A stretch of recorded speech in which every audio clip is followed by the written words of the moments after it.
Hi, I'm Coney Cat, and today I'm going to show you how to set up and play Keystone North America. Now, I have struggled with this game. I've struggled getting friends and family to enjoy this game. I love this game. I don't think it's that difficult. I don't know what it is about this style of game that makes people's minds melt when I show them how to play and we start playing it. I don't know what it is. And I guess it's an issue because this developer is also coming out with a Keystone North America second edition on Kickstarter soon with new rules and a new everything. I adore this game. I love the flora and fauna. I love the feel of it. I love the gameplay. I love all of it. But I cannot get people to love it with me. So I'm hoping in this video I can get you all to love it with me. I will give you a couple little pointers here. The one thing that I have realized with this game is you cannot be a perfectionist. There's going to be numbers you need to get in consecutive order and stuff. Don't be a perfectionist. Get a couple numbers, get the most points you can, good to go. Like, it's one of those games that the perfectionist in you will make this game not fun. You just need to have a little F around and find out kind of attitude and have fun with it. And I think if you can do that, you can enjoy this game. And I really want everyone to enjoy this game with me. I have been trying for many months to get people to love this game. I've got one person on board with me who enjoys it and gets it as much as I do. I'm hoping I can get a few more with this video. So let's get in this. Let me show you how to play and hopefully make this more accessible so I can have friends who enjoy this game as much as I do. This is everything that comes in the box. Here we have our player boards. There are 4 of these. Here we have our research and story tokens here. They're double-sided, so one side will show the purple side, the story side, the other side is the green research side. We also have our synergy tokens. Here we have our skill tokens here. One side looks like this. The other side is more yellow with extra actions on the backs of those. Here is our first player token once we've chosen our first player. Here we have our 10 secret objective cards. This is the front, this is the back.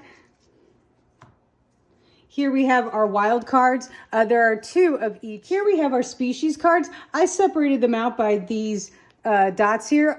There are a lot of cards that have these 3 dots. This will be for a 3 or 4 player game. If you have a 2 player game, you will not use any of these cards. There are 2 of each type of species in the species deck. Here is the plain one. This will be your base cards that you will play with if you're a 2 player or 3 player or 4 player. Again, if you're a 3 to 4 player, you will add these cards into your setup. Here we have our time tracker and the marker for it. If you are playing a solo game, you will place this marker on the slot 4. If you're playing a 2-player game, it will go on the 5, 3 players 6, 4 players 7. And on the time tracker itself, it actually has these little dots here to represent how many players and where you'll start. And wherever you start, you will slowly go down the track like so. Last but not least, if you're into solo games, these are the solo cards for the solo game and the booklet that will lead you through your adventure playing on your own. I'm actually pretty excited to try this one for a solo game, and that is everything in the box. Let's go ahead and set up for a 2-player game. So these cards that have the 3 symbol, we are going to remove completely from the game since this is for a 3 and 4 player game. Each player will receive a player board that they will place in front of them.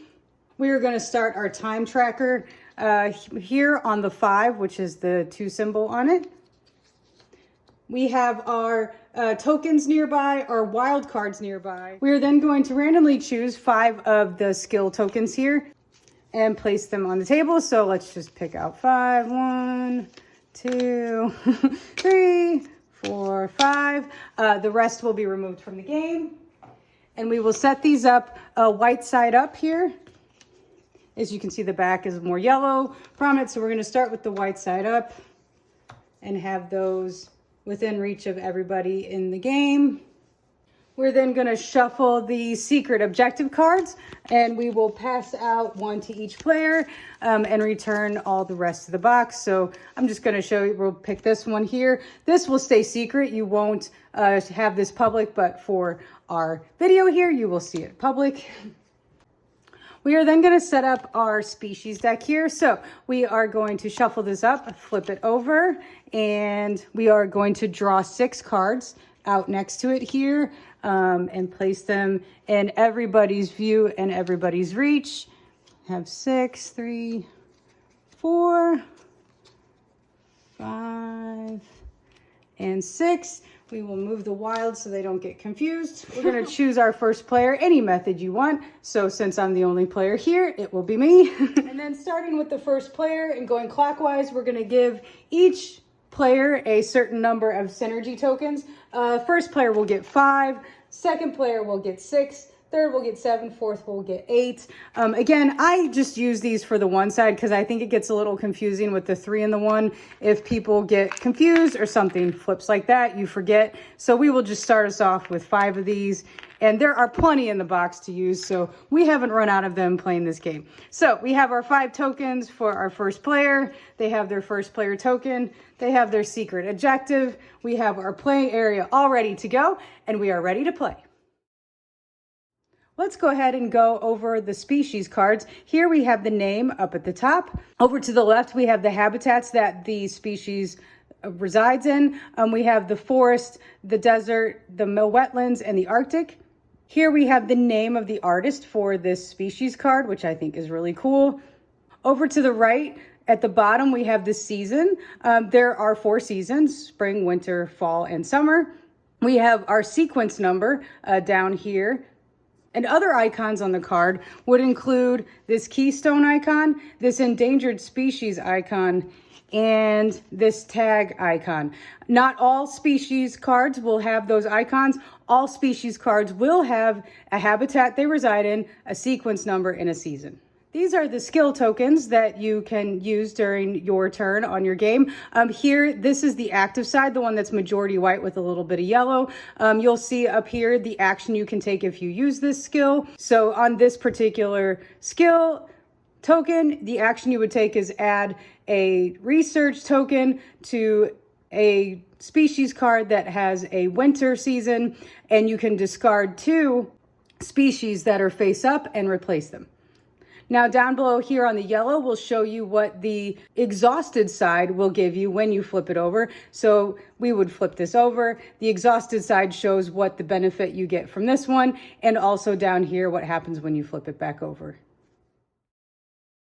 The overall gameplay is pretty straightforward. Over a series of rounds, each player will take 1 turn.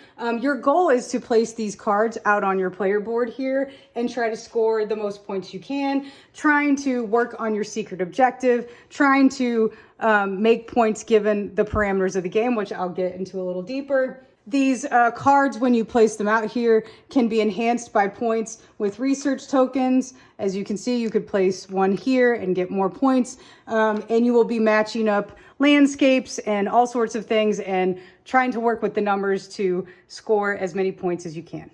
Now on your turn, you can take one of 2 actions. You can introduce or you can use a skill. For the introduce action, you are going to take a species card from the field and then place it on your board. For the skill action, you will resolve an effect of one of the skills, or you can resolve the effects of all the exhausted skills. Let's go ahead and start with introduce. For our introduce action, we are going to take a species card from the field, and then we can place it down here. Now, the rules of taking a species card from a field are this. You can take the furthest left card at no cost. This card costs me nothing to place out here. If I were to get any card to the right of it, I have to pay 1 synergy token on the previous cards before I can collect it. So if I wanted this snowy owl, I would have to pay those across there, and then I can take this card. If you take a card that has a token on it already, if I were to take this monarch and somebody had used that, I get this and it goes in my personal supply. Now, when you place your species card on your board, you can place it anywhere you want. You have no constraints, no limitations. You can put it anywhere you want at all. Now, anytime you place a species card next to another one that matches the habitats, you will gain 1 synergy token. So if I were to place this rabbit next to this monarch butterfly, I match the forest, the desert, and the wetlands, I would get 3 synergy tokens. to put into my personal supply. Now, if I took this kite and placed this down here, I would get 1 synergy token for matching the wetlands here. The same is true if I place a wild. I could place this wild here, and because I match the Arctic habitat, I would get 1 synergy token. When you use the skill action, there are 2 options you can take. You can take the active skill action, which is using just one of these action skills, or you can use the exhausted actions here. You don't get to pick one or the other. You have to use them all. So this one I would gain 2 synergy tokens, and I would get to draw 3 from the discard pile, the top 3, and place 1 on my player board. And put those back. I would get 1 synergy token for having matched my Arctic here. And then flip this back over, and then the time tracker would move down 1 space. The time tracker only moves when someone uses the exhausted side of the skill action tokens. And when this reaches down to 0, it triggers the end game. So we are going to use one of the active skills here. We are able to place a research token on a card that has a summer season symbol, like here. So we would take one of these here and place it on that card. And we are also able to discard 2 cards that are out in the field. So we can take any 2, we would make a discard pile, and then flip this over since it's been used. Now at the end of your turn, no matter what action you chose, all of the cards will move down, and we will refill so that there are 6 total out here. If there are tokens on those cards, those tokens will follow the card that they were used on down the line, and you would still refill like normal. Once per turn, you are able to purchase a wild card. This is the cost up here. It's 10 synergy tokens. This will be the habitat it is associated with. The number is wild, and the season is here as well. There are 2 of each kind of wilds, and you may place these anywhere and still gain synergy tokens when they are placed.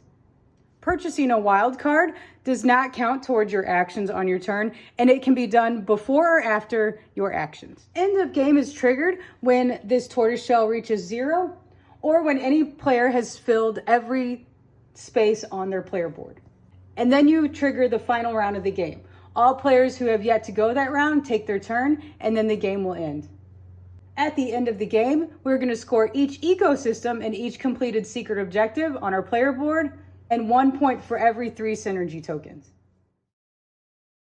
Now, when you score your ecosystem, you are going to be scoring by each row and each column. And the score sheet here makes it very easy to go through each column and each row to score your secret objectives and your synergy tokens.